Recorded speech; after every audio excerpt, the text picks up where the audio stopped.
نحمده ونصلي ونسلم على رسوله الكريم أما بعد فأعوذ بالله من الشيطان الرجيم بسم الله الرحمن الرحيم اهدنا الصراط المستقيم صدق الله العلي العظيم وصدق رسوله النبي الكريم۔ حمد و صلاۃ کے بعد ہم اللہ تعالی کا شکر ادا کرتے ہیں کہ اس کے فضل اور اسی کے کرم کے طفیل آج ہم قرآن و حدیث کے نور کو حاصل کرنے کے لیے معاشرتی برائیوں کے خلاف جد و جہد کرنے کے لیے یہاں پر جمع ہوئے ہیں۔ اللہ رب العالمین ہم سب کی حاضری کو قبول و منظور فرمائے، اور یہ بات روشن ہے، ظاہر ہے کہ با ادب با نصیب ہوتا ہے۔ جس پر میرے رب کا فضل ہو تو اسے ادب کی نعمت نصیب ہو جاتی ہے۔ قرآن و حدیث کی باتیں خاموش رہ کر توجہ سے سننے والے ادب کرنے والوں میں شامل ہوتے ہیں۔ اللہ تعالی توجہ اور ادب کے صدقے دونوں جہاں میں ہم سب کا بیڑا پار فرمائے، اور بیان توجہ کے ساتھ خاموش رہ کر ادب کے ساتھ ہمیں سننے کی توفیق عطا فرمائے۔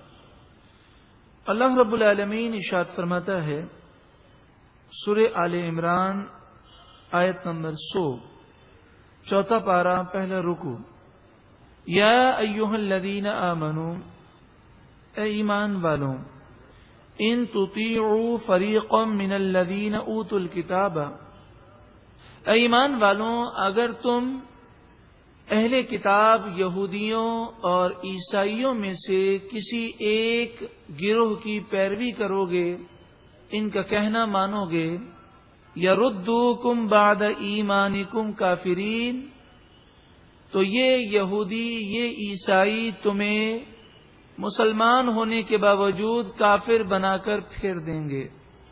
قرآن مجید فرقان حمید کا یہ اعزاز ہے، اللہ تعالی کا کلام معجزہ ہے کہ بظاہر الفاظ بے حد مختصر، مگر علوم اور معانی کا سمندر معجزن ہوتا ہے۔ قرآن کی آیات دل و دماغ کو روشن کر دیتی ہے۔ تو جو آج ہمیں گفتگو کرنی ہے، اور پھر اس گفتگو سے جس نتیجے پر ہم پہنچنا چاہتے ہیں، آپ سب دعا کریں کہ اللہ تعالیٰ اپنے فضل و احسان سے اس میں ہمیں کامیابی عطا فرمائے۔ تو غور سے اس آیت کریمہ کو پھر سماعت کیجیے۔ ارشاد فرمایا، یا ایھا الذین آمنوا، اے ایمان والوں، ان تطیعوا فریقا من الذین اوتوا الکتاب، اگر تم نے یہودیوں عیسائیوں میں سے کسی ایک گروہ کی پیروی کی، ان کا کہنا مانا، تو تمہیں اتنا بڑا نقصان پہنچے گا۔ قرآن مجید فرقان حمید وہ نقصان بیان فرماتا ہے، یردوکم بعد ایمانکم کافرین، وہ تمہیں مسلمان ہونے کے باوجود کافر بنا دیں گے۔ یہود و نصارہ کی پیروی کرو گے تو تم اپنے ایمان سے محروم ہو جاؤ گے۔ سوچئے اس آیت کو سن کر ہم کس نتیجے پر پہنچے کہ یہود و نصارہ کی پیروی، ان کا کہنا ماننا ایک ایسا جرم ہے، ایک ایسا عیب ہے کہ وہ ایمان سے دور کر دے گا، اور پھر وہ شخص جو ایمان سے محروم ہو جائے گا، اور ایمان سے دوری کے ساتھ وہ دنیا سے جب جائے گا اور اس وقت وہ اللہ کے عذاب کو دیکھے گا تو ہوش ٹھکانے آ جائیں گے۔ اس وقت ہوش ٹھکانے آ جائیں گے، مگر افسوس و ندامت کے سوا کوئی چارہ نہ ہوگا۔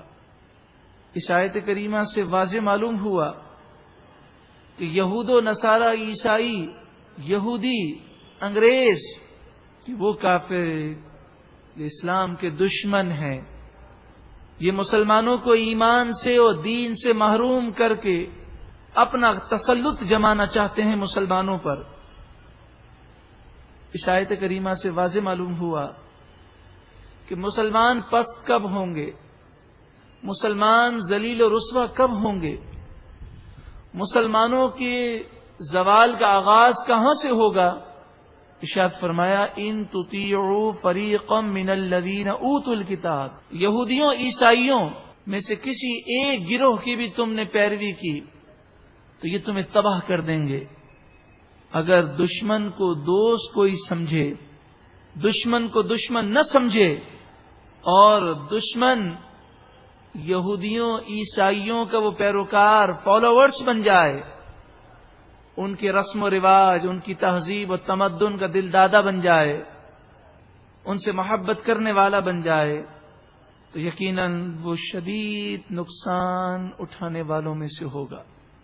قرآن مجید فرقان حمید نے تو ہمیں یہودیوں سے، عیسائیوں سے، کفار سے دوستی رکھنے سے منع کیا، ان کے نقش قدم پر، ان کے رسم و رواج، ان کی تہذیب و تمدن پر چلنے سے ہمیں منع کیا۔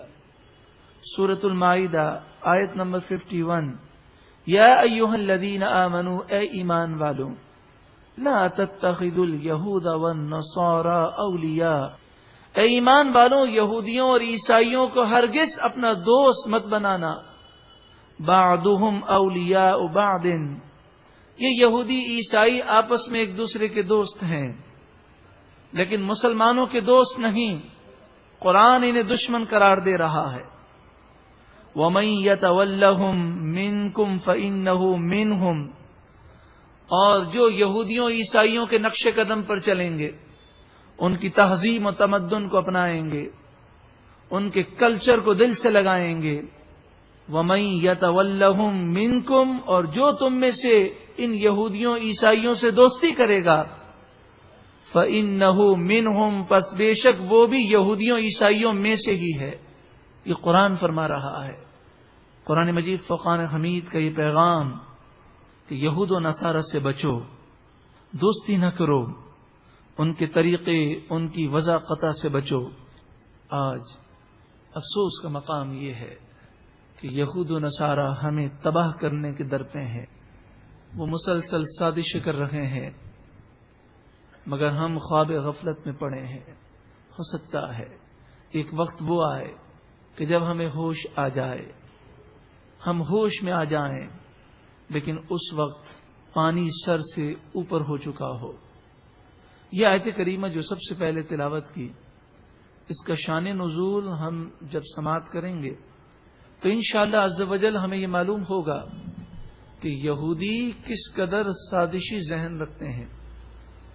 قرآن مجید فرقان حمید کہ یہ آیت کریمہ کہ یا ایھا الذین آمنوا، اے ایمان والوں، ان تطیعوا فریقا من الذین اوتوا الکتاب، اگر تم نے اہل کتاب میں سے کسی ایک گروہ کی پیروی کی، یردوکم بعد ایمانکم کافرین، تو وہ تمہیں کافر بنا کر چھوڑیں گے۔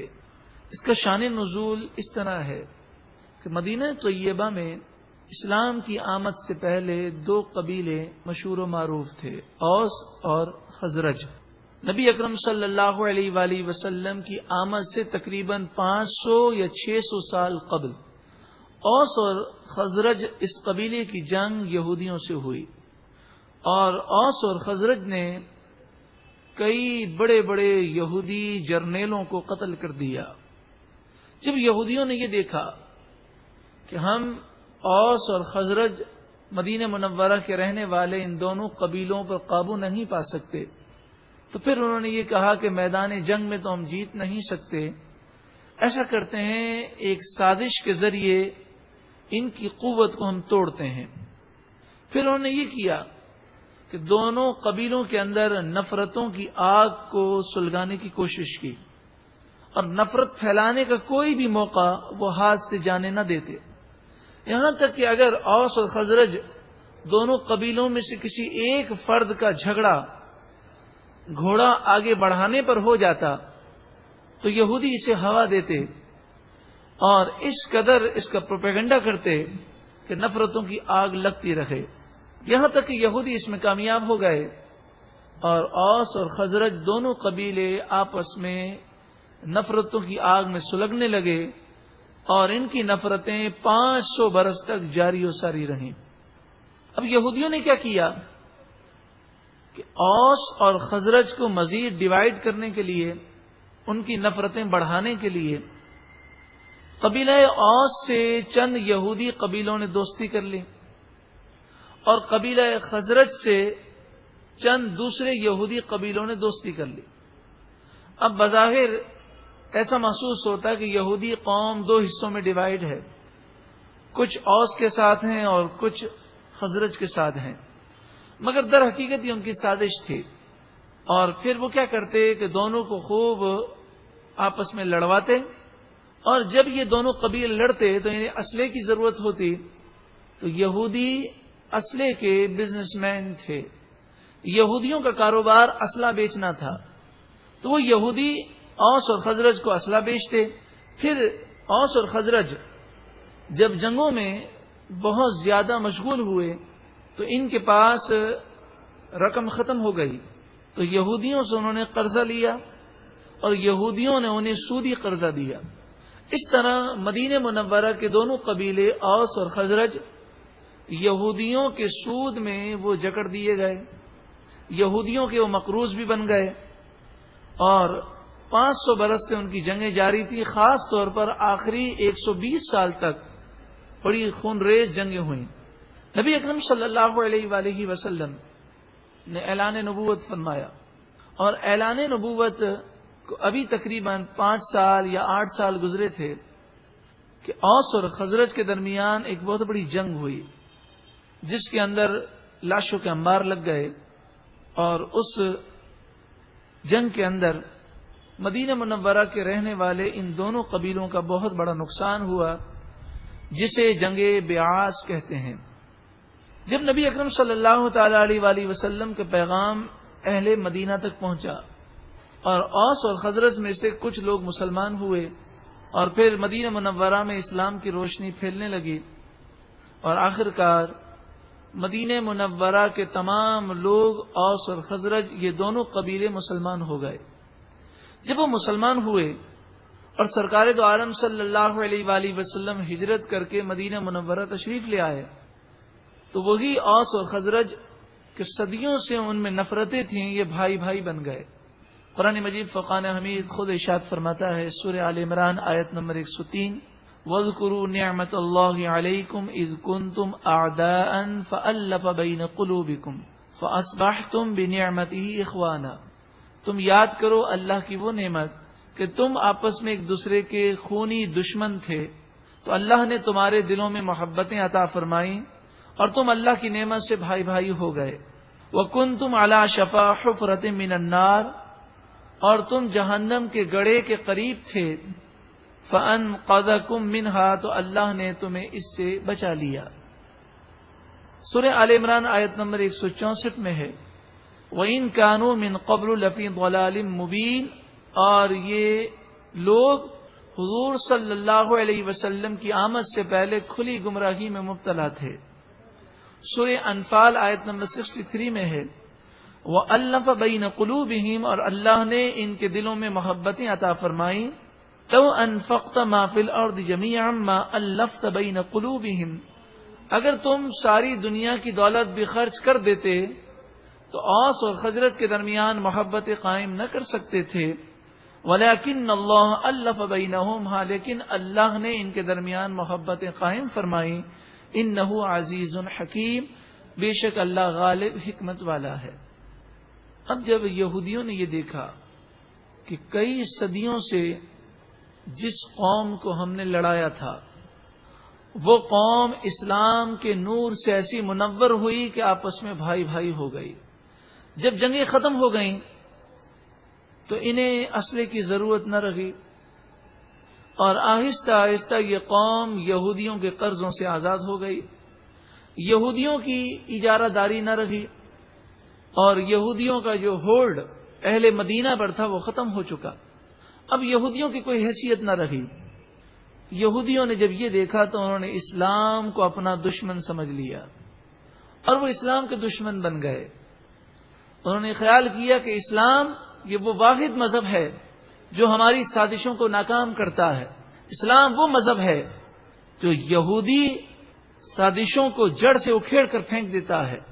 تو ایک دن ایک یہودی شخص شاس بن قیس یہ مدینہ منورہ سے گزر رہا تھا۔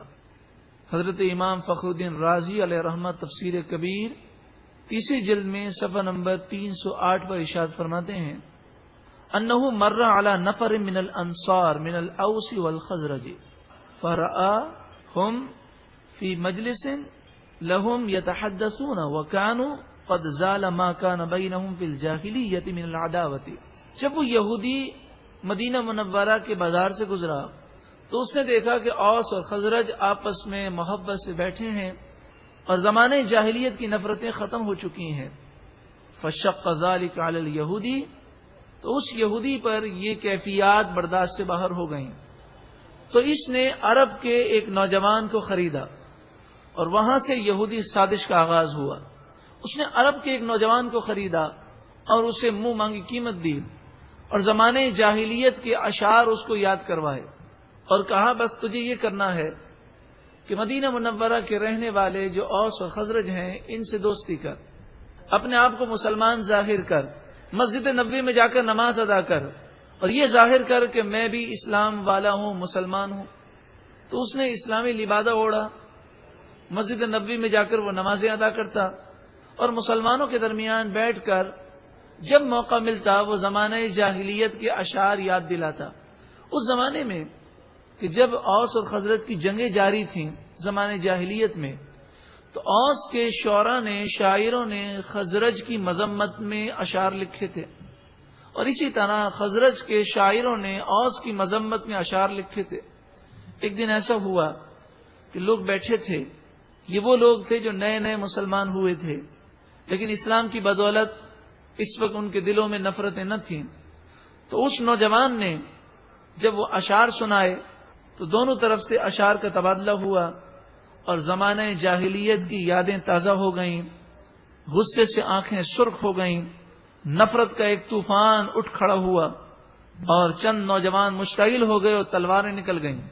تو اس موقع پر اوس اور خزرج ان دونوں قبیلوں میں سے کئی لوگوں نے کہا کہ اس طرح نہ کہیں، آؤ میدان میں آؤ، پھر دکھاتے ہیں کہ ہمارے قبیلے کی کیا طاقت ہے۔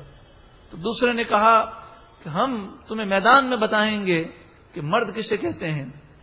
اس طرح کی گفتگو ہو رہی تھی کہ رسول اللہ صلی اللہ علیہ وسلم تشریف لے آئے اور آپ ان نوجوانوں کے پاس پہنچے اور ارشاد فرمایا ترجعون الی احوال الجاہلیہ، کیا تم جاہلیت کی طرف دوبارہ لوٹنا چاہتے ہو؟ وَأَنَا بَيْنَ أَظْهُرِكُمْ، حالانکہ میں تمہارے درمیان موجود ہوں۔ وَقَدْ أَكْرَمَكُمُ اللَّهُ بِالْإِسْلَامِ، حالانکہ اللہ نے تمہیں اسلام کے ذریعے عزت عطا فرمائی۔ وَأَلَّفَ بَيْنَ قُلُوبِكُمْ، اور اللہ نے تمہارے دلوں میں محبتیں عطا فرمائیں۔ اب تم کیوں ایسی حرکتیں کر رہے ہو؟ فَعَرَفَ الْقَوْمُ أَنَّ ذَلِكَ كَانَ مِنْ عَمَلِ الشَّيْطَانِ، تو اس وقت اوس اور خزرج کے ان نوجوانوں نے سمجھ لیا کہ یہ شیطان کی حرکت تھی۔ وَمِنْ كَيْدِ ذَلِكَ الْيَهُودِي، اور وہ جان گئے کہ یہ اس یہودی کی شرارت تھی۔ فَأَلْقُوا الصَّلَاحَ، انہوں نے ہتھیار پھینک دیے، رونے لگے۔ وَعَانَقَ بَعْضُهُمْ بَعْضًا، اور ایک دوسرے سے گلے لگ لگ کر معافیاں مانگنے لگے۔ ثُمَّ انصَرَفُوا مَعَ رَسُولِ اللَّهِ صلی اللہ علیہ وسلم، پھر رسول اللہ صلی اللہ علیہ وآلہ وسلم انہیں لے کر آپ مسجد نبوی شریف کی طرف جلوہ افروز ہوئے۔ فانزل اللہ تعالی هذه الآیہ، تو اس موقع پر اللہ تعالیٰ نے یہ آیت نازل کی، یا ایھا الذین آمنوا ان تطیعوا فریقا من الذین اوتوا الکتاب، اے ایمان والوں اگر تم یہودیوں عیسائیوں میں سے کسی بھی گروہ کی پیروی کرو گے، ان کی باتوں میں آؤ گے، یردوکم بعد ایمانکم کافرین، تو یہ تمہیں کافر بنا دیں گے۔ محترم پیارے بھائیوں اور بہنوں، ذرا سوچئے کہ رسول اللہ صلی اللہ علیہ وآلہ وسلم جلوہ افروز ہیں، پھر بھی یہودیوں نے سازش کی، تو کیا آج یہودی خاموش بیٹھے ہوں گے؟ کیا وہ آج مسلمانوں کو لڑانے کی کوشش نہیں کرتے ہوں گے؟ کیا آج وہ مسلمانوں کو دین سے دور کرنے کی کوشش نہیں کرتے ہوں گے؟ ہمیشہ سے یہودیوں کا یہی طریقہ چلا آیا کہ وہ مسلمانوں کو دین سے دور کریں، مسلمانوں کو ماڈرن بنا دیں، مسلمانوں کو قرآن و حدیث سے دور کر دیں، اور اس کا نام وہ نام نہاد روشن خیالی رکھ دیں، اور جو مسلمان شریعت پر عمل کرتا ہو اسے وہ دہشت گرد کہیں، بنیاد پرست کہیں، انتہا پسند کہیں۔ یہودیوں عیسائیوں کی ہمیشہ سے کوشش رہی کہ مسلمان نام کے مسلمان رہ جائیں۔ قرآن مجید فرقان حمید ارشاد فرماتا ہے، یا ایھا الذین آمنوا، ایمان والوں، لا تتخذوا بطانۃ من دونکم لا یألونکم خبالا، تم ان دشمنوں کو دوست نہ بناؤ، رازدار نہ بناؤ، یہ تمہیں نقصان پہنچانے میں کوئی کمی باقی نہ رکھیں گے۔ ودوا ما عنتم، تمہیں مصیبت پہنچے تو یہ خوش ہوتے ہیں۔ قد بدت البغضاء من افواہہم، خود ان کی زبانوں سے نفرتوں کا اظہار ہو چکا ہے۔ وما تخفی صدورہم اکبر، اور ان کے دلوں میں مسلمانوں تمہاری جو دشمنی ہے وہ اس سے زیادہ ہے۔ قد بینا لکم الآیات ان کنتم تعقلون، بے شک ہم نے تمہارے لیے آیتیں کھول کھول کر بیان کی اگر تم سمجھو۔ ہا انتم اولائی تحبونہم، اے مسلمانوں تم وہی ہو جو ان یہودیوں عیسائیوں سے محبت کرتے ہو۔ ولا یحبونکم، اور یہ تم سے محبت نہیں کرتے۔ اور آگے ارشاد فرمایا، وَإِذَا خَلَوْا عَدُّوا عَلَيْكُمُ الْأَنَامِلَ مِنَ الْغَيْظِ، یہ تم سے ایسی نفرت رکھتے ہیں کہ جب تنہائی میں ہوتے ہیں تو نفرت سے غصے میں آ کر اپنی انگلیاں چباتے ہیں کہ کسی طرح مسلمانوں کو وہ تباہ کر دیں۔ قل، اے محبوب آپ فرمائیے، موتوا بغیظکم، اے یہودیوں، اے عیسائیوں، اپنے غصے کی آگ میں خود ہی مرو۔ ان اللہ علیم بذات الصدور، بے شک اللہ تعالی خوب جاننے والا ہے دلوں کے رازوں کو۔ ان تمسسکم حسنۃ تسؤہم، اگر تمہیں کوئی بھلائی پہنچے تو انہیں اچھی نہیں لگتی۔ وَإِن تُصِبْكُمْ سَيِّئَةٌ يَفْرَحُوا بِهَا، اور اے مسلمانوں تمہیں کوئی مصیبت پہنچے تو یہ یہودی عیسائی خوش ہو جاتے ہیں۔ اب بتائیے، قرآن تو یہ فرماتا ہے کہ اے مسلمانوں تمہیں اگر مصیبت پہنچے تو یہ خوش ہوتے ہیں۔ تو افغانستان میں، عراق میں اور مختلف جگہوں پر افریقہ کے اندر یہودی اور عیسائی تنظیمیں، مشنریز جو خوراک کے پیکٹ بانٹ رہی ہیں، جو غریبوں کو لباس بانٹ رہی ہیں، کیا وہ مسلمانوں سے محبت کرتی ہیں؟ قرآن تو انہیں دشمن قرار دے رہا ہے۔ اے میرے بھولے بھالے مسلمانوں، ذرا غور کرو کہ قرآن تو انہیں دشمن قرار دے رہا ہے۔ یہ مسلمانوں کے لیے اسکول کیوں بنا رہے ہیں؟ کالج کیوں بنا رہے ہیں؟ یتیم خانے کیوں بنا رہے ہیں؟ یہ خوراک کے پیکٹ کیوں تقسیم کر رہے ہیں؟ انشاءاللہ عز و جل آپ جب تحقیق کی نگاہ سے دیکھیں گے اور کھیل کود، فلمیں، ڈراموں، گانوں، باجوں سے اپنے آپ کو جدا کریں گے اور قرآن و حدیث کے نور سے منور ہوں گے اور یہودی اور عیسائی سازشوں کو سمجھنے کی کوشش کریں گے، تو آپ کو یہ بات سمجھ میں آ جائے گی کہ ایسا کیوں کر رہے ہیں۔ یہ یہودیت پھیلانا چاہتے ہیں، یہ عیسائیت پھیلانا چاہتے ہیں، یہ مسلمانوں کو دین سے دور کرنا چاہتے ہیں۔ صرف ایک مثال آپ کے سامنے پیش کرتا ہوں کہ ان لوگوں نے افغانستان میں کئی یتیم خانے اب کھول لیے ہیں جہاں پر عیسائیت کی تعلیم دی جاتی ہے۔ کئی اسکول انہوں نے کھول لیے ہیں جہاں بچوں کو عیسائی بنایا جاتا ہے، اور اگر بچہ عیسائی نہ بنے تو مذہب اسلام سے اس کے دل میں نفرت ڈالی جاتی ہے، وہ حضور صلی اللہ علیہ وسلم کی سنتوں کا پیکر نہیں بن سکتا۔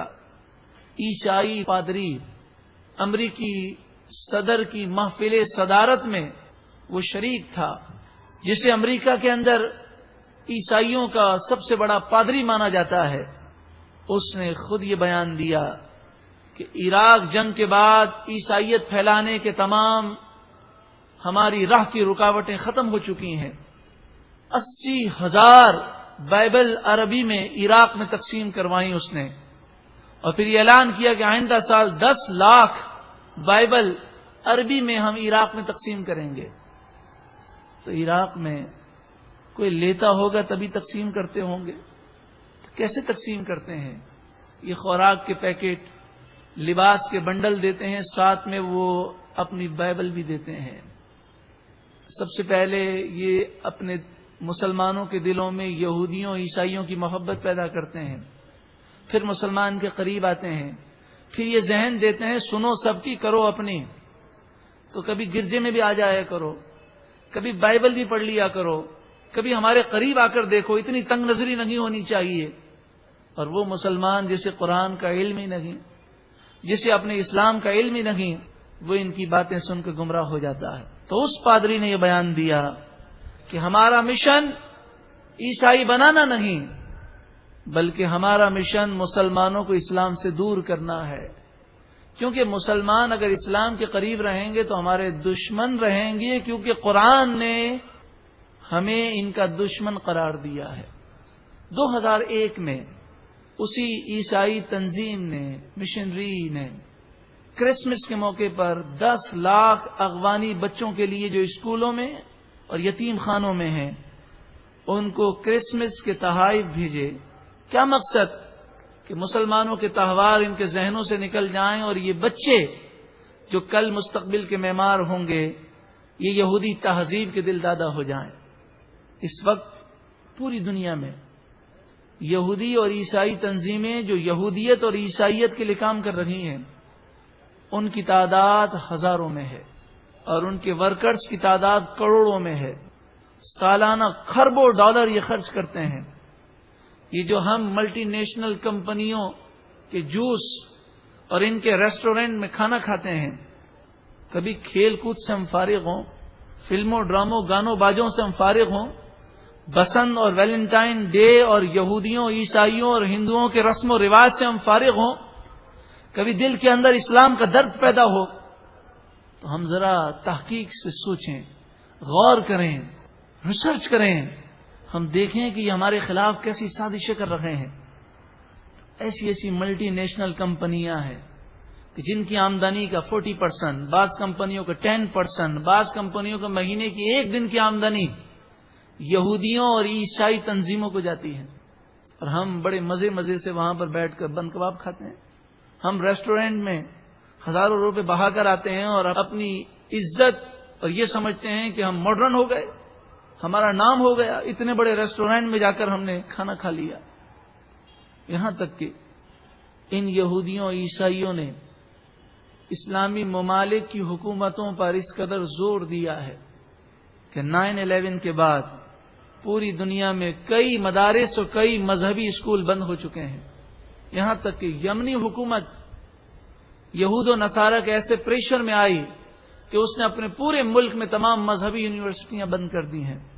ازبکستان کی حکومت نے تمام دینی مدارس اور تمام مذہبی اسکولیں بند کر دی ہیں. یہاں تک کہ مساجد میں ناظرہ قرآن پاک جو ائمہ حضرات پڑھاتے تھے ان پر بھی پابندی لگا دی کہ کوئی مسجد کا امام اپنی مسجد میں کسی بچے کو قرآن نہیں پڑھائے گا. اب آپ بتائیے، ہم خواب غفلت میں پڑے رہیں گے تو ایک وقت آئے گا ہوش ٹھکانے آئیں گے، مگر اس وقت ہم سیلاب میں ڈوب چکے ہوں گے. اس وقت افسوس کرنے کے سوا ہمارے پاس کوئی چارہ نہیں ہوگا. ہوش میں آ جائیں کہ یہودی، یہ عیسائی کبھی ہمارے دوست نہیں ہیں، یہ ہمارے دشمن ہیں، ہمیں تباہ کرنا چاہتے ہیں. قرآن مجید فرقان حمید اسی سورہ آل عمران آیت نمبر 120 میں آگے ارشاد فرماتا ہے وَإِن تَصْبِرُوا وَتَتَّقُوا لَا يَضُرُّكُمْ كَيْدُهُمْ شَيْئًا. اے مسلمانوں، یہ یہودی اور عیسائی جتنی سازشیں کرنا چاہیں کر لیں، ان تصبروا وتتقوا، اگر تم صبر کرو اور تقوی اور پرہیزگاری اختیار کر لو، لا یضرکم کیدہم شیئا، تو ان کا مکر و فریب تمہیں کچھ نقصان نہیں پہنچا سکتا. کیا آج ہم میں تقوی اور پرہیزگاری ہے؟ آج اگر ہم تقوی اور پرہیزگاری سے مزین ہو جائیں اور قرآن و حدیث کو دل و جان سے تھام لیں تو یہودیوں اور عیسائیوں کی تمام سازشیں ناکام ہوں. حضرت حذیفہ بن یمان اور حضرت عمار بن یاسر رضی اللہ تعالی عنہما کو یہودی مذہب کی دعوت دینے کے لیے چند یہودی آئے اور انہوں نے کہا، اے حذیفہ بن یمان، اے عمار بن یاسر، دیکھو غزوہ احد میں مسلمانوں کو کیسی تکالیف پہنچی. لو کنتم علی الحق ما حزنتم، اگر تم لوگ حق پر ہوتے تو اتنی مشکلات نہ آتی، لہذا تم یہودی مذہب اختیار کر لو. حضرت عمار رضی اللہ تعالیٰ عنہ نے کتنا پیارا جواب دیا. اگر ہماری نسلوں میں تقوی اور پرہیزگاری اور عشق رسول رگو پے میں پیوست ہو تو مسلمان جان دے سکتا ہے، اپنا ایمان نہیں بیچ سکتا. مسلمان بھوکا مر سکتا ہے مگر اپنے ایمان کا سودا نہیں کر سکتا. تو حضرت عمار رضی اللہ تعالی نے جواب دیا، کیف نقض العہد فیکم، یہ بتاؤ کہ تمہارے مذہب میں وعدہ کر کے توڑنا کیسا ہے. قالوا شدید، کہنے لگے بہت بڑا گناہ ہے ہمارے مذہب میں. قال فإني قد عاهدت أني لا أكفر بمحمد صلی اللہ علیہ وسلم ما عشت. حضرت عمار نے کہا، خدا کی قسم میں نے یہ وعدہ کیا ہے کہ جب تک زندہ رہا میں پیارے آقا صلی اللہ علیہ وسلم کا دامن نہیں چھوڑوں گا. اور حضرت حذیفہ نے کہا، انا رضیت باللہ ربا وبالاسلام دینا وبالقرآن اماما وبالکعبۃ قبلۃ وبالمؤمنین اخوانا.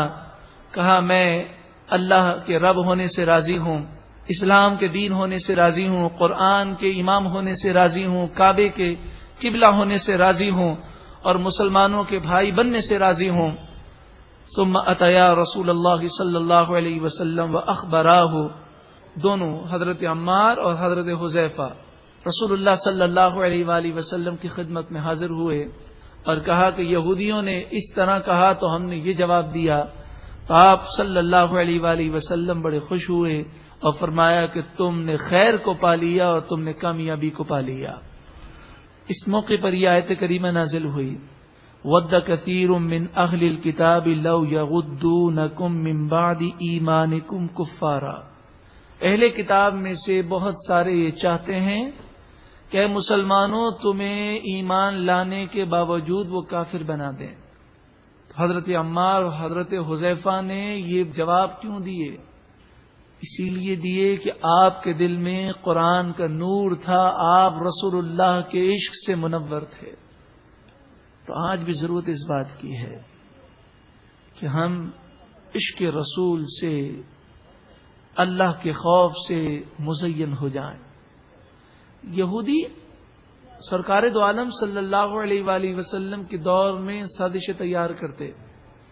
انہوں نے کئی سازشیں کی اور ایسی ایسی سازشیں کی کہ بظاہر ایسا محسوس ہوتا کہ یہ سازش مسلمانوں کو شدید نقصان پہنچائے گی، لیکن رسول اللہ صلی اللہ علیہ وآلہ وسلم کی نبوت کا فیضان تھا کہ مسلمان ان سازشوں سے محفوظ رہے. اسی طرح کی ایک سازش کہ یہودیوں نے رات کو یہ پلاننگ کی کہ صبح بڑے بڑے یہودی رسول اللہ صلی اللہ علیہ وسلم کے دربار میں جائیں گے اور ان کے ہاتھ پر ایمان لانے کا اظہار کریں گے اور شام کو پھر دوبارہ سب کافر ہونے کا اعلان کر دیں گے.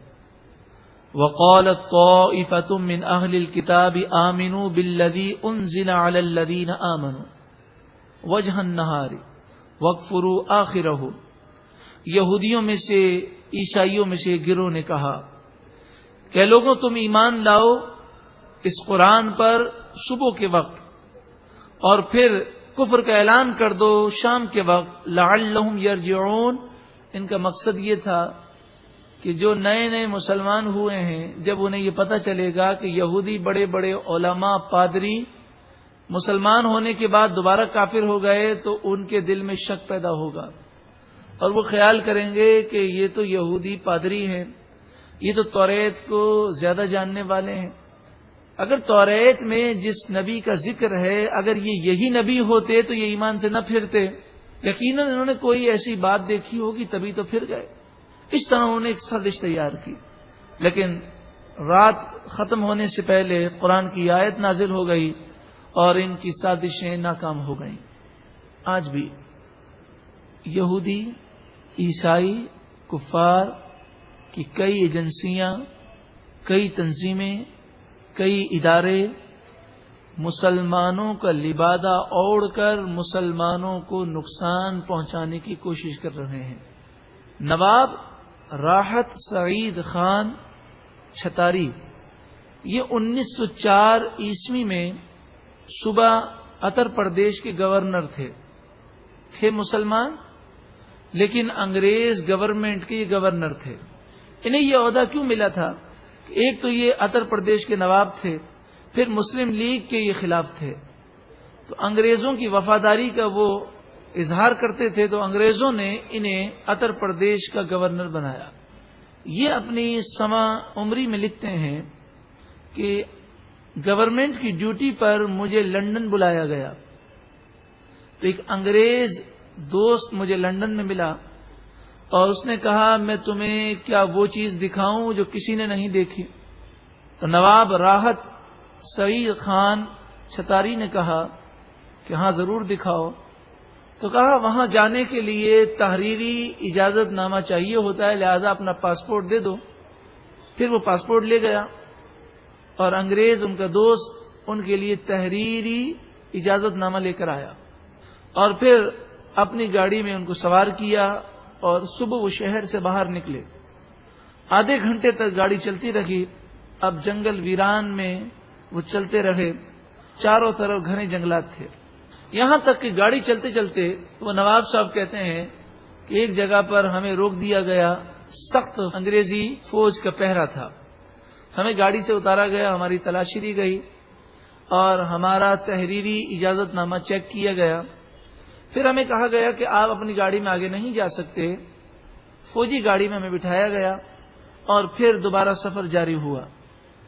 جنگل میں سفر جاری رہا، یہاں تک کہ سرخ پتھر کی ایک عمارت نظر آئی، تو دور ہمیں اتار دیا گیا اور کہا کہ آپ کو اس عمارت تک پیدل جانا ہے۔ اب انتہائی توجہ سے سنیے کہ نواب صاحب کہتے ہیں جب ہم اس عمارت میں داخل ہونے لگے تو انگریز ان کے دوست نے کہا کہ دیکھو تم سب کچھ دیکھنا، کچھ پوچھنا مت، کوئی سوال مت کرنا، پھر آخر میں جب ہم اپنے گھر پہنچ جائیں گے، اپنے ہوٹل پہنچ جائیں گے، تو پھر جو تم پوچھو گے میں اس کا جواب دے دوں گا۔ جب وہ نواب عمارت میں داخل ہوا تو وہ حیران رہ گیا کہ عمارت کے اندر مسلمان کے حلیوں کے اندر لوگ تھے، کوئی عربی حلیے میں تھا، کوئی پاک و ہند کے حلیے میں تھا، کوئی افغانی حلیے میں تھا، سروں پر ٹوپیاں اور مسلمان کے لباس وہ پہنے ہوئے تھے، کسی کے ہاتھ میں بخاری شریف، کسی کے ہاتھ میں مسلم شریف، کوئی قرآن کی تفسیر ہاتھ میں لیے جا رہا ہے۔ مختلف کمرے بنے ہوئے تھے جہاں تعلیم ہو رہی تھی اور لوگ نیچے بیٹھے ہوئے ہیں، استاد بھی نیچے بیٹھا ہوا ہے، اور جس طرح مدارس میں تعلیم دی جاتی ہے اس طرح بخاری، مسلم اور قرآن کی تفسیر پڑھائی جا رہی ہے۔ تو وہ نواب صاحب بڑے حیران ہو گئے، ان کا بڑی عجیب بات ہے، برطانیہ میں لندن سے اتنا دور جنگل کے اندر یہ یونیورسٹی کیا کر رہی ہے، اور یہ اتنی بڑی یونیورسٹی کہاں سے آ گئی؟ وہاں پر انہوں نے یہ دیکھا کہ وہاں پر استاد ان طلبہ کو سوال کرنا سکھا رہا ہے، اور ایک جگہ پر وہ گئے تو انہیں یہ سکھایا جا رہا تھا کہ مسلمانوں میں نفرت کیسے ڈالی جائے، ان کے دل سے عشق رسول کیسے نکالا جائے، اور کس طرح رسول اللہ صلی اللہ علیہ وآلہ وسلم کی محبت سے دور کیا جائے۔ تو وہ کہتے ہیں میں مزید حیران ہوا کہ ایک طرف تو بخاری شریف کا درس ہو رہا ہے اور دوسری طرف ایسی باتیں ہو رہی ہیں، یہ معاملہ کیا ہے؟ خیر وہ کہتے ہیں کہ یہ منظر دیکھ کر پھر جب ہم باہر نکلے اور پھر جب ہم اس علاقے سے دور ہوئے تو اس انگریز نے مجھے بتایا ان میں سے کوئی بھی مسلمان نہیں ہے، یہ ہمارا خفیہ ادارہ ہے جہاں پر عیسائیوں کو مسلمانوں کی ٹریننگ دی جاتی ہے، پھر یہ اسلامی لبادہ اوڑھ کر مختلف اسلامی ممالک میں پھیل جائیں گے، پھر آہستہ آہستہ جب ان کے علم و تقوی اور ان کی پرہیزگاری اور ان کی دینداری کا شہرہ ہوگا اور لوگ انہیں آئیڈیل سمجھنے لگیں گے تو یہ دین میں فتنہ کریں گے اور مسلمانوں کے نبی صلی اللہ علیہ وآلہ وسلم کی محبت مسلمانوں کے دلوں سے نکال دیں گے۔ آپ دیکھ لیجئے کہ جتنے غلط تراجم اردو میں انگریزوں کے دور میں ہوئے ہیں اتنے تراجم کبھی نہیں ہوئے۔ خود انگریزی گورنمنٹ ان غلط تراجم کو تقسیم کرتی اور ہمارے تاریخ کے بھولے بھالے قارئین وہ یہ کہتے ہیں کہ انگریز چاہے عیسائی تھا مگر قرآن سے بڑی محبت تھی، یہ قرآن کے ترجمے خود چھپوا کر وہ بانٹتا تھا، حالانکہ یہ بات نہیں، اسے قرآن سے کیا محبت۔ اب آپ سوچیں کہ جب قرآن کا غلط ترجمہ ہو اور جس میں اللہ تعالی کی توہین و بے ادبی ہو، مثلا وَمَكَرُوا وَمَكَرَ اللَّهُ وَاللَّهُ خَيْرُ الْمَاكِرِينَ، اور اس کا یہ ترجمہ کیا جائے کہ اللہ نے فریب کیا، دھوکہ دیا اور اللہ سب سے بہتر دھوکہ دینے والا ہے، نعوذ باللہ من ذالک، اللہ یستہزئ بہم، اللہ تعالیٰ ٹھٹا کرتا ہے، ہنسی کرتا ہے، مذاق کرتا ہے، نعوذ باللہ من ذالک۔ اب بتائیے یہ غلط تراجم اگر مسلمانوں میں عام کر دیے گئے تو اول تو مسلمان قرآن کی طرف جاتا نہیں، اور جائے گا تو غلط ترجمہ پڑھ کے گمراہ ہو جائے گا۔ یہ سازشیں تیار کی گئیں۔ 1920 میں راجپال سے ایک کتاب جو چھپی جس میں رسول اللہ صلی اللہ علیہ وآلہ وسلم کی بے ادبی اور گستاخی کی گئی، وہ بھی اسی ادارے کی مدد سے چھاپی گئی تھی۔ اسی طرح مرزا غلام احمد قادیانی کو اٹھانے والا بھی یہی ادارہ ہے، اور اسی طرح سلمان رشدی اس ملعون کی تائید کرنے والا اور اسے اٹھانے والا بھی یہی ادارہ ہے۔ اور اس کا دوسرا ثبوت یہ ہے کہ سلمان رشدی کہ جس نے برطانیہ کی ایک شہزادی کے بارے میں ایک جملہ کہا تو پورا برطانیہ کا میڈیا اس کے خلاف ہو گیا، لیکن جب اس سلمان رشدی نے ہمارے آقا صلی اللہ علیہ وسلم کی شان میں بے ادبی و گستاخی کی تو برطانیہ اس کی حفاظت کر رہا ہے، اس پر کروڑوں پاؤنڈ وہ خرچ کر رہا ہے۔ تو کیا اسے مسلمانوں سے ہمدردی ہے؟ یہ انگریز، یہ یہودی اسلام دشمن عناصر کی حفاظت کرتے ہیں، ان پر رقم خرچ کرتے ہیں، اور ایسے لوگ بھی ہوئے کہ جنہوں نے انگریزوں کے کہنے پر ہندوستان میں کتاب لکھی، اور اس کتاب میں اس نے یہاں تک لکھ دیا کہ اے مسلمانوں، نبی کریم صلی اللہ علیہ وسلم کی زیادہ تعظیم مت کرو کہ تعظیم کرو گے تو شرک میں پڑ جاؤ گے، ان کی تعظیم اتنی کرو جتنا بڑے بھائی کی تعظیم کرتے ہو، بلکہ اس میں بھی کمی کرو۔ اسماعیل دہلوی نعوذ باللہ من ذالک۔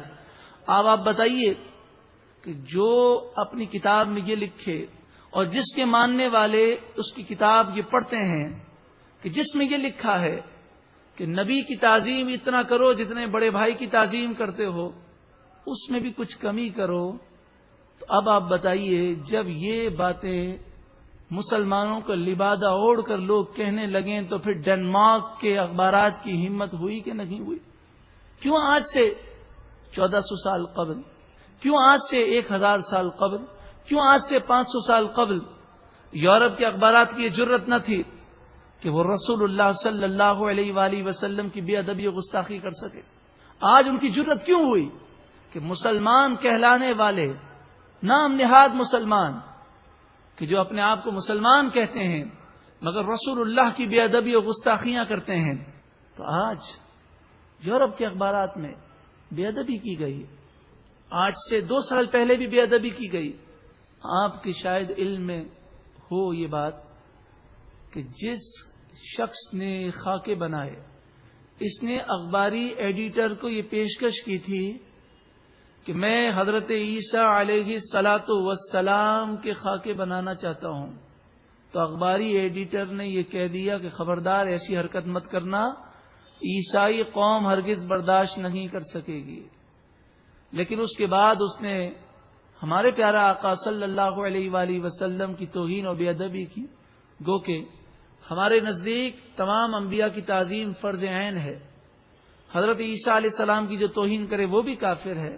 لیکن بات دراصل یہ ہے کہ رسول اللہ صلی اللہ علیہ وآلہ وسلم کی محبت کا جو اظہار مسلمانوں میں ہونا چاہیے، اگر وہ نظر آتا تو یہودیوں اور عیسائیوں کی کوئی جرت نہ ہوتی۔ آج کا مسلمان غفلت میں پڑا ہوا ہے. اعلی حضرت امام اہل سنت امام احمد رضا علیہ الرحمہ نے بیدار کیا اور ارشاد فرمایا، سونا جنگل رات اندھیری چھائی بدلی کالی ہے، سونے والو جاگتے رہیو چوروں کی رکھوالی ہے. یہ یہود و نصارہ رسول اللہ صلی اللہ علیہ وآلہ وسلم سے شدید نفرت کرتے ہیں. کیوں؟ اس لیے کہ انہیں اسلام سے نفرت ہے، اور رسول اللہ صلی اللہ علیہ وآلہ وسلم اسلام کا پیغام عام کرنے والے ہیں. قرآن مجید فرقان حمید نے ہمیں حکم دیا کہ یہودیوں اور عیسائیوں کو اپنا دوست نہ سمجھو. ہمارے اندر نبی کے گستاخ سے نفرت ہونی چاہیے، چاہے وہ اپنے آپ کو مسلمان کہتا ہو، سلمان رشدی، تسلیمہ نسرین اور اس طرح کے وہ گستاخ بے ادب کہ جو اپنے آپ کو مسلمان کہتے ہیں، لیکن جو رسول اللہ کا بے ادب ہو وہ مسلمان نہیں ہو سکتا. جو رسول اللہ صلی اللہ علیہ وآلہ وسلم کے علم پر یہ اعتراض کرے اور یہ کہے کہ حضور کو تو دیوار کے پیچھے کا بھی علم نہیں، آپ بتائیے وہ مسلمان کیسے ہو سکتا ہے. جو رسول اللہ صلی اللہ علیہ وآلہ وسلم کی توہین و بے ادبی، کبھی آپ کی ذات پر اعتراض کرے، کبھی آپ کی شان پر اعتراض کرے، کبھی آپ کے علم پر اعتراض کرے، بتائیے اگر عشق رسول ہوتا تو وہ کبھی یہ جرأت کر سکتا؟ تو جو بھی رسول اللہ کا بے ادب ہے اس سے نفرت ہونی چاہیے. آج میڈیا کا دور ہے اور ایسی باتیں ذرا انسان کو بھاری لگتی ہیں، لیکن حق قرآن و حدیث کی باتیں تبدیل نہیں کی جا سکتی. تفسیر مدارک شریف میں ہے، وَبَلَغَ مِن تَشَدُّدِهِمْ عَلَى الْكُفَّارِ أَنَّهُمْ كَانُوا يُحَرِّزُونَ مِن ثِيَابِهِمْ أَن تَلْزَقَ ثِيَابُهُمْ. صحابہ کرام علیہم رضوان کو کافروں سے ایسی نفرت تھی کہ وہ جب راہ چلتے اور بازار سے کوئی کافر گزر رہا ہوتا تو وہ اپنے کپڑوں کو بچا لیتے کہ ہمارا لباس کافر کے لباس سے ٹچ نہ ہو جائے. وَمِن أَبْدَانِهِمْ أَن تَمُسَّ أَبْدَانُهُمْ، اور وہ اپنے بدن کو کافر کے بدن سے ٹچ ہونے سے بچاتے تھے. حدیث پاک میں فرمایا، احب الاعمال الی اللہ الحب فی اللہ والبغض فی اللہ. سب سے افضل عمل یہ ہے کہ محبت ہو تو اللہ کے لیے ہو، نفرت ہو تو اللہ کے لیے ہو. من احب للہ وابغض للہ واعطى للہ ومنع للہ، جس نے محبت اللہ کے لیے کی، جس نے دشمنی اللہ کے لیے کی، جس نے اللہ کے لیے دیا، اللہ ہی کے لیے اگر کسی کو منع کیا تو اللہ کے لیے منع کیا، فقد استکمل الایمان، تو اس نے اپنے ایمان کو مکمل کر لیا. ثلاث من کن فیہ فہو من الابدال. تین چیزیں حدیث پاک میں فرمایا ایسی ہیں کہ جس میں ہو وہ ولی کامل ہے، بلکہ ابدال کے درجے پر فائز ہے. وہ تین چیزیں کون سی ہیں کہ جو انسان کو ولی کامل بنا دیتی ہیں، ابدال کے درجے پر فائز کر دیتی ہیں؟ فرمایا الرضا بالقضاء، اللہ کی تقدیر پر راضی رہنا، یعنی کوشش کرنا، اسباب اختیار کرنا، پھر جو ہو جائے اللہ کی مرضی پر انسان راضی رہے. والصبر عن محارم اللہ، اور جن چیزوں سے بچنے کا اللہ نے حکم دیا وہ ان چیزوں سے بچے. والغضب فی ذات اللہ، اور اللہ کی خاطر اسے غصہ آئے، یعنی دشمنی ہو تو اللہ کی خاطر ہو. یہود و نصارہ کیوں مسلمانوں کے دلوں سے تعظیم مصطفیٰ نکالنا چاہتے ہیں؟ علامہ اقبال شاعر مشرق علیہ الرحمہ نے اس کی وجہ بیان کی اور فرمایا، وہ فاقہ کش کہ موت سے ڈرتا نہیں ذرا، وہ فاقہ کش کہ موت سے ڈرتا نہیں ذرا، روح محمد اس کے بدن سے نکال دو صلی اللہ علیہ وسلم. یعنی یہ یہود و نصارہ جانتے ہیں کہ مسلمان بھوکا ہے، پیاسا ہے، غریب ہے، مگر جب تک عشق رسول ہے وہ شہادت کی موت سے ڈرتا نہیں ہے. یہ اسلام کی خاطر سب کچھ قربان کرنے کو تیار ہوگا، لہذا ان کے بدن سے عشق رسول کو نکال دو. فکر عرب کو دے کے فرنگی تخیلات، اسلام کو حجاز و یمن سے نکال دو. اقبال کہتے ہیں کہ یہ سازش کر رہے ہیں کہ مسلمانوں کے دلوں سے اسلامی فکر نکل جائے اور یورپ اور مغرب کے خیالات جم جائیں تو مسلمان نام کے مسلمان رہیں گے، اسلام ان کی روح سے نکل جائے گا۔ صحابہ کرام علیہم رضوان اسلام اور رسول اللہ صلی اللہ علیہ وآلہ وسلم کی ذات سے کیسی محبت کرتے کہ وہ پھر اپنی رشتہ داری کو نہ دیکھتے تھے۔ حضرت فاروق اعظم رضی اللہ تعالی عنہ نے اس منافق کا سر قلم کر دیا جس نے رسول اللہ کی بے ادبی کی۔ غزوہ بدر کے موقع پر حضرت عمر رضی اللہ تعالی عنہ نے اپنے سگے ماموں عاص بن حشام بن مغیرہ کو اپنی تلوار سے قتل کیا کہ جو رسول اللہ کا بے ادب اور گستاخ تھا۔ غزوہ بدر کے موقع پر کفار کا سپہ سالار عتبہ بن ربیعہ جب میدان جنگ میں آیا تو اس کے بیٹے حضرت ابو حذیفہ تلوار کھینچ کر باپ کے مقابلے میں کھڑے ہو گئے۔ حضرت ام المومنین ام حبیبہ رضی اللہ تعالی عنہا کے والد حضرت ابو سفیان اسلام نہیں لائے تھے، اور اس وقت وہ مدینے آئے، بعد میں وہ اسلام لے آئے۔ تو جب وہ مسلمان نہیں تھے، کفر کی حالت میں تھے، تو وہ مدینے شریف آئے اور اپنی بیٹی کے گھر پر آئے۔ ام المومنین ام حبیبہ ابو سفیان کی بیٹی ہیں، تو جیسے ہی آئے رسول اللہ صلی اللہ علیہ وآلہ وسلم کے بستر پر بیٹھنے لگے تو ام حبیبہ نے بستر ہٹا دیا، کھینچ لیا اور بیٹھنے نہ دیا، اور کہا یہ اللہ عز و جل کے پیارے حبیب صلی اللہ علیہ وسلم کا پاک بستر ہے، تم کافر ہونے کی وجہ سے ناپاک ہو، اس لیے تم اس بستر نبوت پر نہیں بیٹھ سکتے۔ حضرت صدیق اکبر رضی اللہ تعالی عنہ کہ بیٹے عبد الرحمن نے ایک دن کہا ابا جان غزوہ بدر کے موقع پر میں کافر تھا، آپ مسلمان تھے، آپ اسلام کے لیے لڑ رہے تھے اور میں کافروں کی طرف سے لڑ رہا تھا۔ ابا جان ایک وقت وہ آیا کہ آپ میری تلوار کی زد میں آ گئے اور آپ کی پیٹھ تھی، مجھے نہیں معلوم تھا کہ آپ ہیں، میں نے تلوار اٹھائی اور زور سے آپ کی گردن پر مارنے لگا کہ آپ کا چہرہ مجھے نظر آیا تو میں نے اس وار کو روک لیا، اور جب میں نے یہ دیکھا کہ تو میرے والد ہیں تو میں نے اپنی تلوار روک لی۔ صدیق اکبر رضی اللہ تعالی نے کیا جواب دیا؟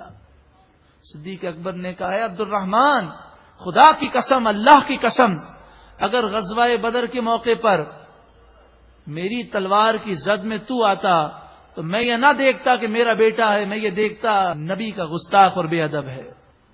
ہر مسلمان رغ باطل کے لیے نشتر تھا، ہر مسلمان رغ باطل کے لیے نشتر تھا، اس کے آئینہ ہستی میں عمل جوہر تھا، جو بھروسہ تھا اسے قوت بازو پر تھا، ہے تمہیں موت کا ڈر، اس کو خدا کا ڈر تھا، اب تلک یاد ہے قوموں کو حکایت ان کی، نقش ہے صفحہ ہستی پہ صداقت ان کی۔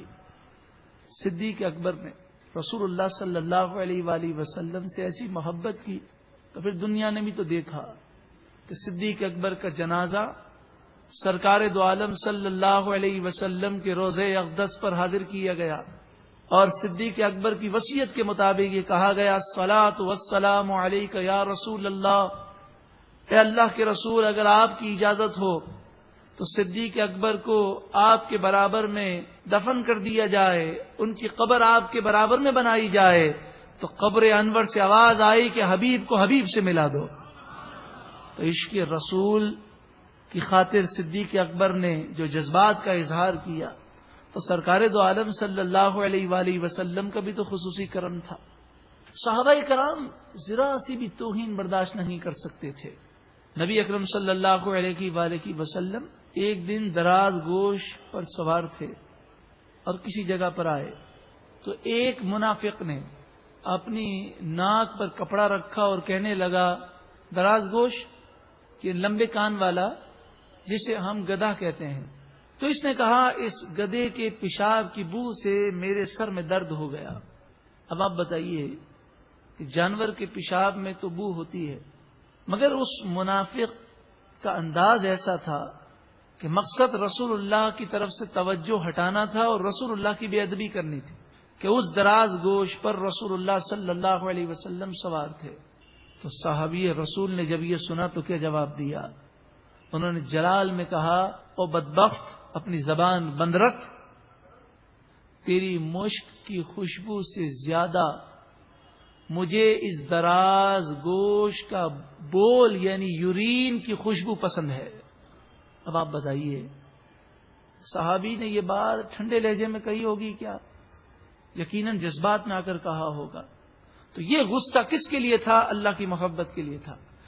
یہ کہنے کے بجائے صحابی یوں کہہ دیتے کہ بھائی ایسی بات نہیں کرو، مجھے تمہاری بات اچھی نہیں لگی۔ یہ بھائی کہنے اور اچھی نہیں لگی اور یہ مصلحتوں کے وہ شکار نہ تھے۔ وہ تو یہ سمجھتے تھے کہ محمد کی محبت دین حق کی شرط اول ہے صلی اللہ علیہ وسلم، اسی میں ہو اگر خامی تو سب کچھ نامکمل ہے۔ لا یؤمن احدکم حتی اکون احب الیہ من والدہ وولدہ والناس اجمعین، تم میں سے کوئی مومن ہو نہیں سکتا جب تک میں اس کے نزدیک اس کے باپ، اس کی اولاد اور تمام لوگوں سے زیادہ محبوب نہ ہو جاؤں۔ جنگ احد کے موقع پر صحابیہ رسول اللہ صلی اللہ علیہ وآلہ وسلم کے متعلق جب یہ سنتی ہیں کہ رسول اللہ شہید ہو گئے، یہ افواہ جب انہوں نے سنی، وہ غزوہ احد میں آئیں۔ کسی نے کہا آپ کے بھائی شہید ہو گئے، پھر آگے چلیں کسی نے کہا آپ کے باپ شہید ہو گئے، پھر آگے چلیں کسی نے کہا آپ کے شوہر شہید ہو گئے۔ وہ چلتی رہیں، جب رسول اللہ کا دیدار کیا تو کہنے لگیں کل مصیبت بعدک جلل، یا رسول اللہ اگر آپ ہمارے درمیان موجود ہیں تو ہمیں کسی مصیبت کی پرواہ نہیں ہے۔ حضرت زید فتح مکہ سے پہلے انہیں شہید کیا گیا، تو حضرت زید کو ایک کافر نے یہ کہا جو بعد میں اسلام لے آئے تھے، حضرت ابو سفیان اس وقت کافر تھے، تو انہوں نے حضرت زید سے کہا اے زید، آج تم سوچ رہے ہوگے کہ کاش میں ایمان نہ لاتا تو آج اس مصیبت میں نہ پڑتا، اور یہ بتاؤ اگر تمہاری جگہ رسول اللہ ہوتے تو تم کیا خوشی محسوس کرتے؟ نعوذ باللہ من ذالک۔ حضرت زید جلال میں آگے اور کہا کیسی بات کرتے ہو، ارے میں اگر اپنے گھر میں آرام سے ہوں اور میرے آقا صلی اللہ علیہ وسلم کے پاؤں مبارک میں ایک کانٹا چبھ جائے تو میں برداشت نہیں کر سکتا۔ حضرت بلال کا جب وصال ہونے لگا تو آپ کی زوجہ کہنے لگی واہ حزنا، ہائے غم، تو حضرت بلال نے کہا واہ طربا، ارے غم کی بات نہیں، کتنی خوشی کی بات ہے کہ اب میں انتقال کر کے اپنے محبوب آقا کے قدموں میں جا رہا ہوں۔ حضرت زیاد بن سکن غزوہ احد کے موقع پر شدید زخمی تھے اور ہل نہیں سکتے تھے، زخموں سے چور چور تھے۔ دیکھا کہ رسول اللہ قریب آئے ہیں، رسول اللہ صلی اللہ تعالی علیہ وآلہ وسلم انہیں دیکھنے کے لیے قریب آئے۔ حضرت زیاد کا آخری وقت تھا، صحابہ کرام کا عشق رسول دیکھیے، رسول اللہ سے محبت دیکھیے۔ حضرت زیاد نے پورا زور لگایا اور انہوں نے اپنے جسم کو زمین پر گھسیٹا اور وہ بمشکل ایک دو قدم اپنے آپ کو گھسیٹنے میں کامیاب ہو گئے اور اپنا چہرہ رسول اللہ کے قدم پر رکھا اور روح پرواز کر گئی۔ بات یہ چل رہی تھی کہ مسلمان بے ادبی کو برداشت نہیں کر سکتا۔ سلطان صلاح الدین ایوبی جس پر غوث اعظم رضی اللہ تعالی عنہ نے اپنا دست مبارک رکھا، جب سلطان 10 سال کے تھے اور ان کے لیے دعا دی تو غوث پاک کا ان پر جو خصوصی کرم تھا کہ جب ریجی نالڈ نے رسول اللہ صلی اللہ علیہ وآلہ وسلم کی بے ادبی کی، یہ ایک عیسائی بادشاہ تھا اور اس نے بے ادبی اس طرح کی کہ مسلمانوں کا تجارتی قافلہ جا رہا تھا، اس کے سپاہیوں نے حملہ کیا اور پکڑ کر اس کے دربار میں لے گئے، تو مسلمانوں نے رحم کی اپیل کی، تو اس ریجی نالڈ نے کہا کہ تم مجھ سے رحم کی بھیک کیوں مانگ رہے ہو؟ تمہارا ایمان تو محمد صلی اللہ علیہ وسلم پر ہے، انہی کو پکارو، وہی تمہیں بچائیں گے۔ مذاق اڑاتے ہوئے کہا۔ اس قافلے میں سلطان صلاح الدین ایوبی کی بہن بھی اتفاق سے سفر میں تھی۔ جب وہ قافلہ اپنے ملک پہنچا اور سلطان صلاح الدین ایوبی کی بہن نے یہ واقعہ سنایا اور یہ الفاظ ذکر کیے، تاریخ دان لکھتے ہیں کہ اتنا سننا تھا کہ سلطان صلاح الدین ایوبی کو جب ان کی بہن نے یہ بتایا کہ وہ یہ کہہ رہا تھا کہ تمہارا ایمان تو محمد صلی اللہ علیہ وسلم پر ہے، انہی کو پکارو وہی تمہیں بچائیں گے، یعنی اس کے کہنے کا مقصد یہ تھا کہ محمد صلی اللہ علیہ وسلم کچھ نہیں کر سکتے۔ تو سلطان صلاح الدین ایوبی نے جب یہ سنا تو چہرہ غصے اور جلال سے لال ہو گیا، ماتھے کی رگیں پھول گئیں، پورا جسم کانپنے لگا، پھر آنکھیں بند کر لیں اور زار و قطار رونے لگے۔ دیکھنے والوں کو ایسا لگتا تھا کہ سلطان صلاح الدین ایوبی کی بولنے کی طاقت گویا کہ چلی گئی ہے۔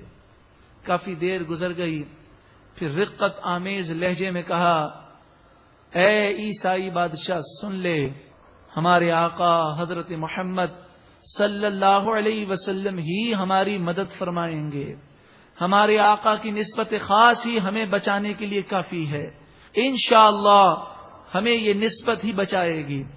پھر سلطان صلاح الدین ایوبی نے قسم کھائی کہ میں اس گستاخ رسول کا سر اپنی تلوار سے قلم کروں گا۔ اب وہ بادشاہ بڑا زور آور تھا۔ سلطان صلاح الدین ایوبی نے ایک چھوٹا سا لشکر روانہ کیا، بس صرف اس لشکر کے امیر کو بلا کر اتنا کہہ دیا کہ دیکھو یہ گستاخ رسول ہے۔ یہ سننا تھا کہ پورا لشکر ایک ایمانی جذبے کے ساتھ گیا اور اس پر حملہ کیا اور اس بادشاہ کو گرفتار کر کے وہ سلطان کے سامنے لائے۔ اب دیکھیے میڈیا کی چمک دمک اپنی جگہ ہے، وسعت نظری جناب اتنا سخت نہیں ہونا چاہیے، لیکن بزرگان دین کا جو طریقہ ہے ہم تاریخ تو نہیں بدل سکتے۔ سلطان صلاح الدین ایوبی نے جب اس گستاخ رسول عیسائی بادشاہ کو دیکھا تو آگے آئے، اور باوجود یہ کہ سلطان کے وقار اور دبدبا تھا، آگے بڑھے اور اس گستاخ رسول کے منہ پر 3 بار تھوکا اور پھر 3 بار کہا، تجھ پر اللہ اور اس کے تمام فرشتوں کی 1000 بار لعنت ہو۔ پھر کہا، اے لوگوں سنو، یہ اس وقت میری نظر میں دنیا کا سب سے زیادہ ناپاک، ملعون، مردود انسان ہے۔ میری خواہش تو یہ تھی کہ اے مردود تیرے جسم کے ایک ایک حصے کو الگ کروں اور تجھے تڑپا تڑپا کر کئی مہینوں میں تجھے انجام تک پہنچاؤں، مگر اسلام اس طرح کی اجازت نہیں دیتا۔ ہاں تو نے میرے نبی کی گستاخی کی ہے تو سر اڑانے کی اجازت ہے، اور تلوار لی اور اس کا سر اڑا دیا۔ یہ عشق رسول ہی کا صدقہ تھا کہ سلطان صلاح الدین ایوبی 50,000 کا لشکر لے کر 12 لاکھ عیسائیوں پر غالب آئے اور بیت المقدس کو انہوں نے آزاد کروایا۔ تو تھے آبا وہ تمہارے ہی، مگر تم کیا ہو؟ ہاتھ پر ہاتھ دھرے منتظر فردا ہو، ہاتھ پر ہاتھ رکھے کل کا انتظار کر رہے ہو۔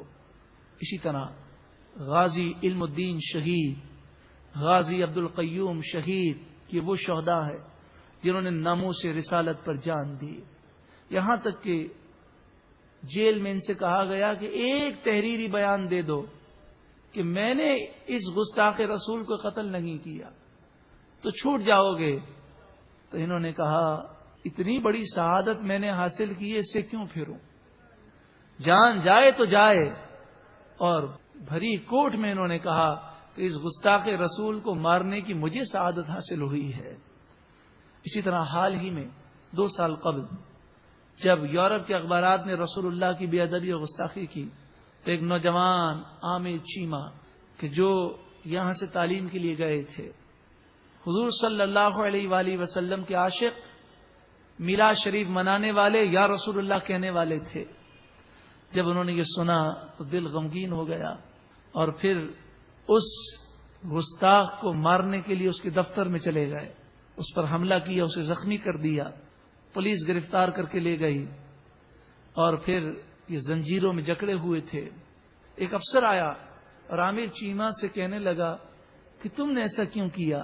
عامر چیمہ نے کہا کہ میرے نبی کی اس نے بے ادبی کی ہے۔ تو اس افسر نے ایک کہکا لگایا اور رسول اللہ صلی اللہ علیہ وسلم کی بے ادبی کی۔ عامر چیمہ نے کہا، میرے ہاتھ بندھے ہیں، پاؤں تم نے میرے باندھ دیے ہیں اور میرے سامنے میرے نبی کی بے ادبی کرتے ہو، اور تو کچھ بھی مجھ میں طاقت نہیں، بس ایک کام کر سکتا ہوں میں اپنی نفرت کا اظہار کر سکتا ہوں. یہ کہہ کر عامر چیمہ نے اس کے منہ پر تھوک دیا اور کہا گستاخ رسول کو میرا یہ جواب ہے. اس جذبہ ایمانی کو جب ان مردودوں نے دیکھا تو عامر چیمہ کو فوراً موت کے گھاٹ اتار دیا. وہ شہید ہو گئے. یقیناً ایک نہ ایک دن دنیا سے جانا ہے، مگر ان کی شہادت پر ہماری جانیں قربان ہوں. وہ عظیم شہداء تھے کہ جنہوں نے دنیا کی خاطر نہیں، اپنے رسول صلی اللہ علیہ وسلم کی ناموس کی خاطر اپنی جانیں دی ہیں.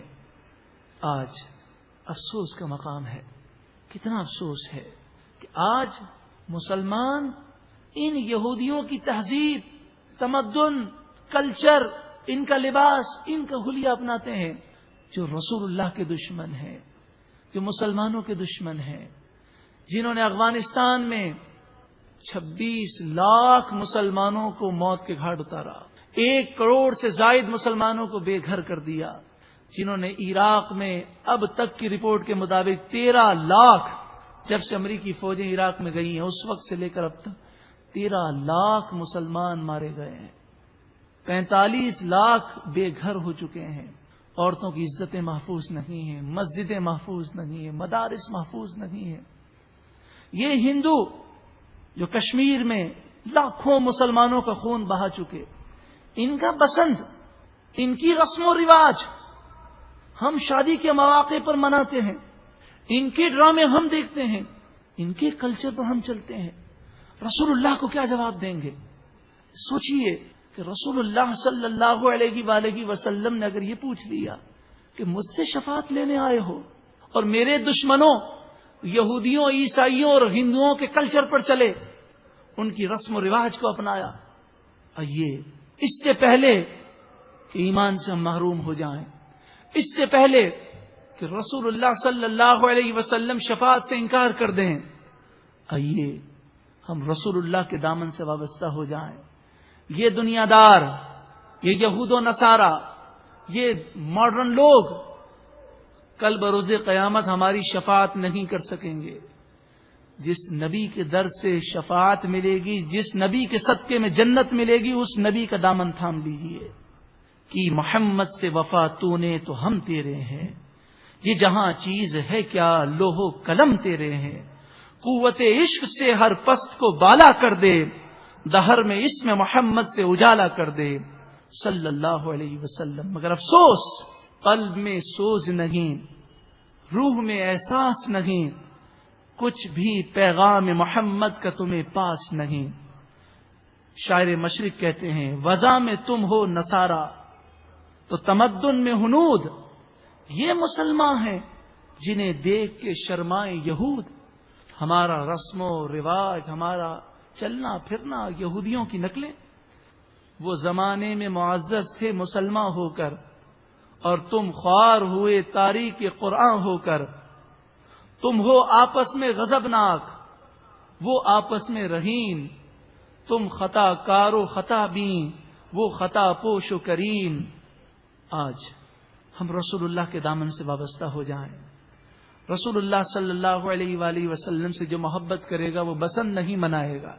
بسنت کا یہ تہوار ہندو کا ایک ہندو لڑکا حقیقت رائے جو رسول اللہ کا بے ادب اور گستاخ تھا، جب اسے عالمگیر بادشاہ کے دور میں پھانسی چڑھا دی گئی تو پھر ہندوؤں نے مسلمانوں کا جس دن قتل عام کیا اس دن کی یاد میں وہ پتنگ اڑاتے ہیں.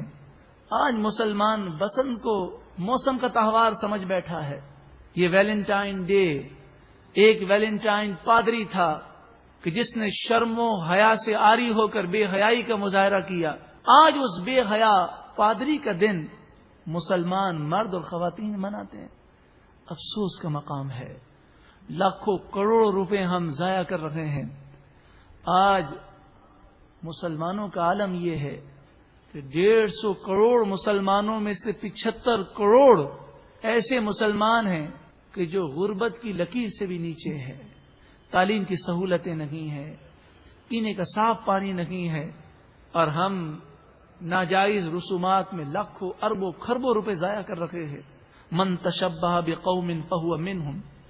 رسول اللہ صلی اللہ علیہ وسلم نے فرمایا جو جس قوم سے مشابہت کرے گا وہ اسی میں سے ہے۔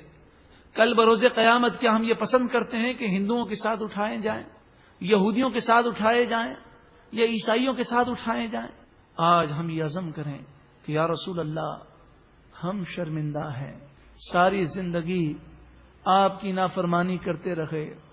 آج یورپ کے اخبارات میں جب آپ کی گستاخی اور بے ادبیاں کی جا رہی ہیں، یا رسول اللہ صلی اللہ علیہ وسلم ہم آپ کے دربار میں حاضر ہیں اور یہ عزم کرتے ہیں، یہ نیت کرتے ہیں کہ انشاءاللہ عز و جل اب ہمارا ایک ایک لمحہ آپ کے دین کے لیے ہوگا، اب ایک ایک لمحہ اسلام کی خدمت کے لیے ہوگا۔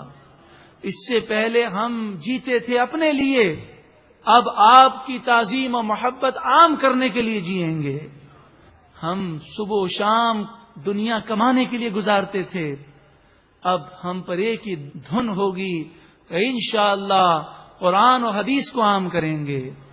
پیارے و محترم بھائیوں، عشق رسول کا تقاضا یہ ہے کہ ہم اپنے چہرے پر رسول اللہ کی سنت کو سجا لیں۔ رسول اللہ صلی اللہ علیہ وسلم نے ارشاد فرمایا وَأَرْخُ اللِّحَا، داڑھی شریف کو بڑھاؤ، یہودیوں کی مخالفت کرو، یہودیوں جیسی شکلیں مت بناؤ۔ جن یہودیوں عیسائیوں نے مسلمانوں پر اس قدر ظلم کیے ہیں، جو رسول اللہ کے بے ادب ہیں، ہم ان کی شکل کیوں بنائیں؟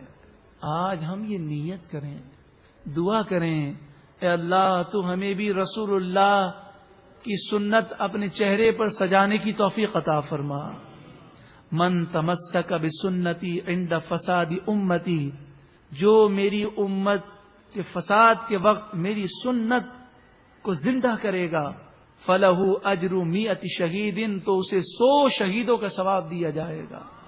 دنیا کو نہ دیکھیں لوگ کیا کہتے ہیں، ماڈرن دور کے کیا تقاضے ہیں، بلکہ یہ بس دھن ہو میرا تو سب کچھ آپ پر قربان ہے یا رسول اللہ۔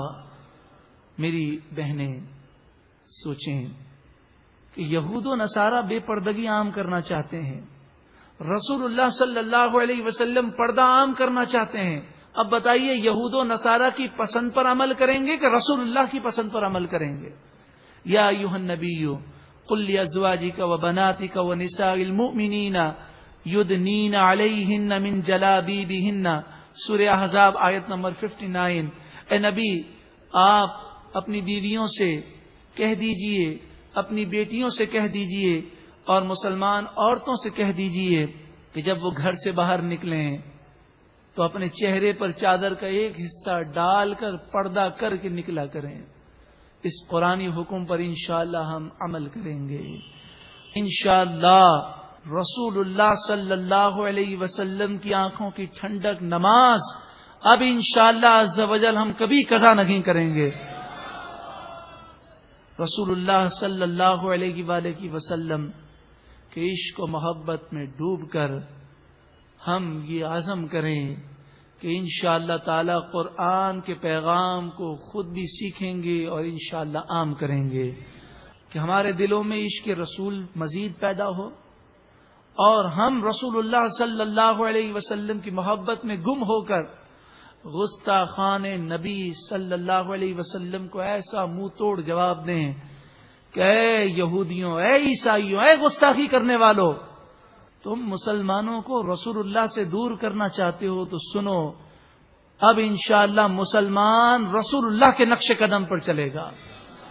اللہ رب العالمین ہمارے یہ ٹوٹے پھوٹے الفاظ قبول فرمائے اور ہمیں رسول اللہ کی محبت میں جینا، اسی محبت میں مرنا اور اسی محبت میں اٹھنا نصیب فرمائے، اور رسول اللہ صلی اللہ علیہ وسلم کے ساتھ اللہ تعالی ہمیں جنت الفردوس میں جگہ عطا فرمائے۔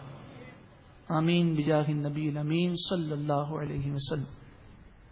بحمد اللہ تعالی اہم ترین عنوان پر بیان سننے کی سعادت حاصل کر رہے تھے کہ ہوش ٹھکانے آ گئے، مگر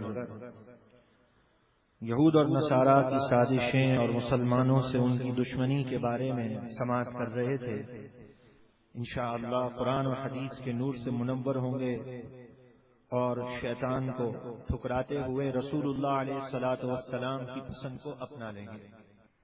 خصوصی اعلان سماعت کر لیجئے بہت زیادہ توجہ کے ساتھ کہ 20 اپریل کو سالانہ عرس غوث اعظم رضی اللہ تعالی عنہ میدان غوث اعظم جامع امیر طیبہ میں منعقد ہوگا، اور پنجاب سے الحمدللہ اسی وقت سے کئی لوگوں نے آنے کا ارادہ کر لیا ہے۔ اتنی دور سے سفر کر کے جب غوث اعظم سے محبت کرنے والے ہمارے شہر آ سکتے ہیں گھنٹوں سفر کر کے، اس کے علاوہ کوئٹہ سے، سرحد سے، صوبہ سندھ سے، اس بار انشاءاللہ چاروں صوبوں سے جو ہے حضور غوث اعظم رضی اللہ تعالی عنہ سے عقیدت رکھنے والے جمع ہو رہے ہیں، اور چاروں صوبوں سے علماء تشریف لائیں گے اور اپنے ایمان افروز بیان سے ہمیں مستفید فرمائیں گے۔